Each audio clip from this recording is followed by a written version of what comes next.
there's a way that it can happen. Usually from a leadership perspective, when people ask me this question, hey, is it possible to take too much ownership? The answer is yes. And that is if I'm in charge and you're working for me and I take so much ownership over a mission or over a project that you don't feel like you have any input at all, then I've taken too much ownership.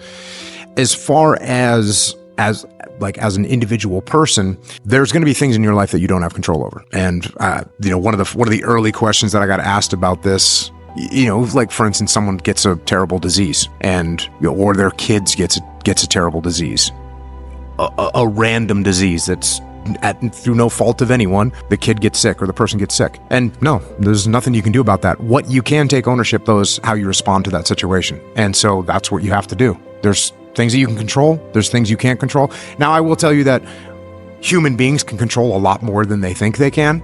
And oftentimes it's pretty easy just to say, oh, that's not me. That's not on me. And I think that's the whole genesis of the idea of extreme ownership is most of the time, or much of the time, people say that's not my fault. There's nothing I can do about that. And more often than people think, there is something you can do about it. And it is your fault. I find it interesting to think about it's not your fault, but it is your responsibility as well, and how that sits in amongst this. My concern with it is, don't get me wrong, I think that right now, the vast majority of people need to take more responsibility. I think that it is a great counter to a victim mindset. I think that it helps people with agency and sovereignty. I can see elements in my life, though, of times when I've blamed myself for things which I'm in no way even remotely associated with. So for instance, let's say that I'm doing a podcast with someone, or I'm doing a live event, right? And I'm facilitating some discussion, and I ask a question and the guest fluffs the response, like gives a poor response. A lot of the time, the first place that I would go is, that was on me. Somehow I should have asked a better question. And even if I'd asked the absolute perfect question, and you could roll that forward into a relationship, that you're in a relationship with a bad partner, or something occurs. I'm trying to find that line of how people can balance it so that they don't end up putting so much pressure and weight on them that it crushes them. Yeah. Well, here's two examples of what you're talking about. You mentioned one, relationship. Another one is just if you're working for me. So if you're working for me and you don't show up on time, or you're not professional when you're conducting your briefs, I need to say something to you. And I need to take ownership of the fact that I haven't made it clear that, hey, you need to show up on time, and hey, you need to be more professional, and hey, you need to wear the right uniform or dress the part.